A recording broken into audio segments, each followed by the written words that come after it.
पता भी होगा कि जो कल की वीडियोस बनाई थी मैंने, उनमें बताया भी था आप लोगों को कि मार्केट जो है वो तो डाउन रहने वाली, क्योंकि अमेरिकन बाजार के अंदर गिरावट देखने को मिली थी हमें फ्राइडे के दिन, और उसका सीधा असर जो है आपको इंडियन स्टॉक मार्केट पे भी देखने को मिलता है। और उसके बावजूद जब लीसा इंडस्ट्रीज की वीडियो मैंने कल बनाई थी तो उसमें आप लोगों को क्लियरली बताया था कि मोस्ट प्रॉब्ली चांसेस है कि कल की डेट में हमें लोअर सर्किट से अपर सर्किट लगते हुए देखने को मिल जाएगा लीसा इंडस्ट्रीज के अंदर। और वो चीज आज आप लोगों के सामने है। क्योंकि देखिए दिक्कत कहाँ होती है, ये नहीं कि भी कोई चैनल वाला आपको गलत नॉलेज दे रहा है।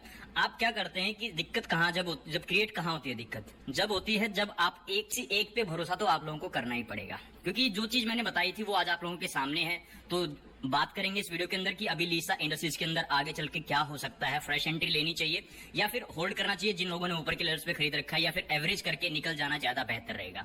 तो चलिए वीडियो को शुरू करते हैं। और सबसे पहले आप अगर मेरे चैनल पे नए हैं तो प्लीज चैनल को सब्सक्राइब करके बेल आइकन को प्रेस करके ऑल पे सिलेक्ट कर लीजिए, ताकि जैसे ही वीडियो अपलोड हो आप लोगों तक तुरंत नोटिफिकेशन पहुंच जाए। क्योंकि आप लोगों का एक सब्सक्राइब जो है मुझे और मोटिवेट करता है, ताकि सही स्टॉक्स के बारे में सही टाइम पे सही जानकारी इस चैनल पे मैं आप लोगों को हमेशा देता रहूं।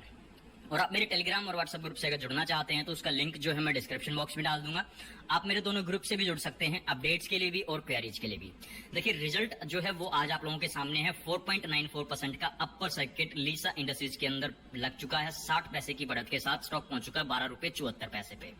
लास्ट क्लोजिंग के हिसाब से अगर मैं 5 दिन के रिटर्न्स की बात करूं तो 10% तक के नेगेटिव रिजल्ट्स हैं, और अगर एक महीने की बात करूं तो भी 10% के नेगेटिव रिजल्ट्स यहां पे लीसा इंडस्ट्रीज के अंदर अभी तक इस स्टॉक ने इन्वेस्टर्स को दिए भी हैं।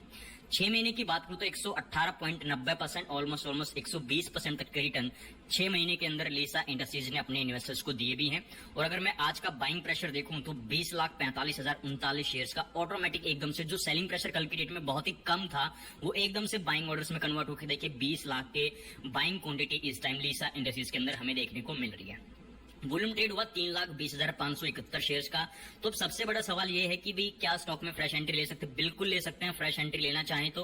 और जिन लोगों ने ऊपर के लेवल्स पे बाई कर रखा है, अगर वो होल्ड नहीं कर सकते हैं और निकलना चाहते हैं तो एवरेज करके जल्दी से जल्दी स्टॉक से निकल भी सकते हैं। क्योंकि Q1 के नंबर्स तो बड़े अच्छे आए थे लीसा इंडस्ट्रीज के, और एक्सपेक्टेशंस थी कि रफ्तार पकड़ेगा स्टॉक, लेकिन उसके बावजूद जो है गिरावट हुई और अब जाके जो पॉजिटिव मोमेंटम आया है, तो एक होल्डिंग्स बना के रखिए। और लीसा इंडस्ट्रीज ने जब पिछली बार अपर सर्किट लगाया था, तो पिछली बार जब भी बताया था मैंने कि भाई होल्डिंग्स बना के रखें, पेशेंस रखें। स्टॉक मार्केट आपका हमेशा पेशेंस टेस्ट करती है, क्योंकि बिना पेशेंस के स्टॉक मार्केट से आप लोगों को कुछ भी नहीं मिलने वाला है। जितनी जल्दबाजी करेंगे, अब एक चीज सोचिए कॉमन सी, कि अगर स्टॉक में लोअर सर्किट लग रहा है तो आप पैनिक करके सेलिंग ऑर्डर लगाएंगे तो क्या आपका स्टॉक सेल हो जाएगा? नहीं होगा ना। तो उससे क्या होगा? सिर्फ सेलिंग प्रेशर ही क्रिएट होगा। और एक जो कहते हैं ना कि एक रुकावट बनती है जब सेलिंग प्रेशर ज्यादा हो, लोअर सर्किट को ब्रेक करने के लिए सेलिंग प्रेशर ज्यादा रहेगा तो बस ये बात है वो तोड़ना थोड़ा सा मुश्किल होता है, क्योंकि उसको तोड़ने के लिए उतनी ही ज्यादा बल्क में बाइंग क्वांटिटी भी चाहिए होती है। और अकॉर्डिंग टू आरएसए लेवल और पी रेशियो तो स्टॉक ऑलरेडी बाइंग जोन में भी आ चुका था। तो गिरावट थोड़ी बहुत टेम्परेरी होती है। कभी कभी क्या होता है कि इन्वेस्टर्स को जो है थोड़ा सा मैनिपुलेट करने के लिए, थोड़ा सा पैनिक करने के लिए, नंबर्स अच्छे आने के बावजूद भी कभी कभी तेजी दिखाई जाती है, और कभी कभी जो है नंबर्स अच्छे ना आने के बावजूद भी तेजी दिखाई जाती है। और नंबर्स अच्छे आने के बावजूद तो गिरावट आपको लीसा इंडस्ट्रीज के अंदर देखने को मिल चुकी है, लेकिन नंबर्स बहुत ही अच्छे आए थे लीसा इंडस्ट्रीज के। मार्केट कैप 140 करोड़, टीटीएमपी 212.33, थोड़ा सा ऊपर अभी भी ओवरबॉट कंडीशन में है। टीटीएम ईपीएस 0.06 का। और आरएसए लेवल की बात करूं तो 42 पॉइंट्स के अराउंड आरएसए लेवल है। तो बाइंग अपॉर्चुनिटी अभी भी है, पहले भी थी, ऐसी बात नहीं की थी पहले नहीं थी, पहले भी थी। अब रिजल्ट क्या है कि अब स्टॉक आप सिर्फ बहुत कम लोगों को मिलने वाला है। क्यों? क्योंकि ऑलरेडी 20 लाख शेयर्स को खरीदने के लिए लोग लाइन में लगे हुए हैं। लेकिन स्टॉक जो है सेल करेगा कोई तभी तो खरीद पाओगे ना। लेकिन अब सेल कर सकते हो। देखिए ये जो दो चीजें होती हैं, जब लोअर सर्किट में स्टॉक होता है तो सेल करना इजी होता नहीं है, और जब स्टॉक ऊपर सर्किट में हो तो सेल करना इजी होता है, बाई करना इजी नहीं होता है। बात इसकी प्राइस परफॉर्मेंस की करूं तो आपके सामने ही है। 1 मंथ, 1 वीक और 3 महीने का रिजल्ट नेगेटिव रहा है, लेकिन 6 महीने, 1 साल और 3 साल के रिजल्ट पॉजिटिव रहे हैं। भले ही 1 साल में 38% है, लेकिन 3 साल में 1000% के रिटर्न लीसा इंडस्ट्रीज ने दिए भी है। अब आप 20-30% के लिए बार बार पैनिक करते रहे, एंट्री लेते रहे, एग्जिट करते रहे, लेकिन अगर 3 साल के लिए होल्ड किया हो किसी ने लीसा इंडस्ट्रीज को अभी तक 3 साल पहले से, तो 970% के रिटर्न उसको बिना पैनिक सिचुएशन क्रिएट किए अपने आप अपने डीमेट अकाउंट में मिल भी चुके हैं, और वो बहुत खुश भी होगा। और यही चीज मैं आप लोगों को समझा भी रहा हूं कि पैनी शेयर्स के अंदर 2 चीज ध्यान रखें, या तो लॉन्ग टर्म शॉर्ट टर्म अपना नजरिया रखिए। अगर शॉर्ट टर्म है तो 20-25% निकाले और निकल जाइए, लॉन्ग टर्म है तो फिर होल्ड करके चलिए।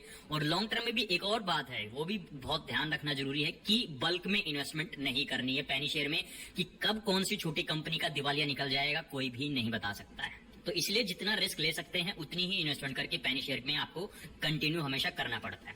अब कल का जो लास्ट क्लोजिंग डे का वॉल्यूम था देखिए 7 लाख का था, और मैं यहीं पे इसी वजह से कह रहा था कि जब लोअर सर्किट के अंदर वॉल्यूम इंक्रीज होने लग जाए तो ऑटोमेटिक एक्सपेक्टेशन बढ़ जाती है कि स्टॉक का सर्किट जो है वो खुलने वाला है, और आज रिजल्ट आप लोगों के सामने है। तो patience is the best key to invest in stock market and to gain the stock market returns. तो इसलिए कोशिश कीजिए कि हमेशा पेशेंस के साथ अच्छे स्टॉक्स में इन्वेस्ट कीजिए। अगर पेनी शेयर में आप इन्वेस्ट कर रहे हैं तो कम क्वांटिटी में इन्वेस्ट कीजिए जितना आप रिस्क उठा सकते हैं। आप लोगों को वीडियो पसंद आई हो तो वीडियो को लाइक एंड शेयर जरूर करें, और आप मेरे चैनल पे अगर नए हैं तो प्लीज चैनल को सब्सक्राइब करके बेल आइकन को जरूर प्रेस कर लें।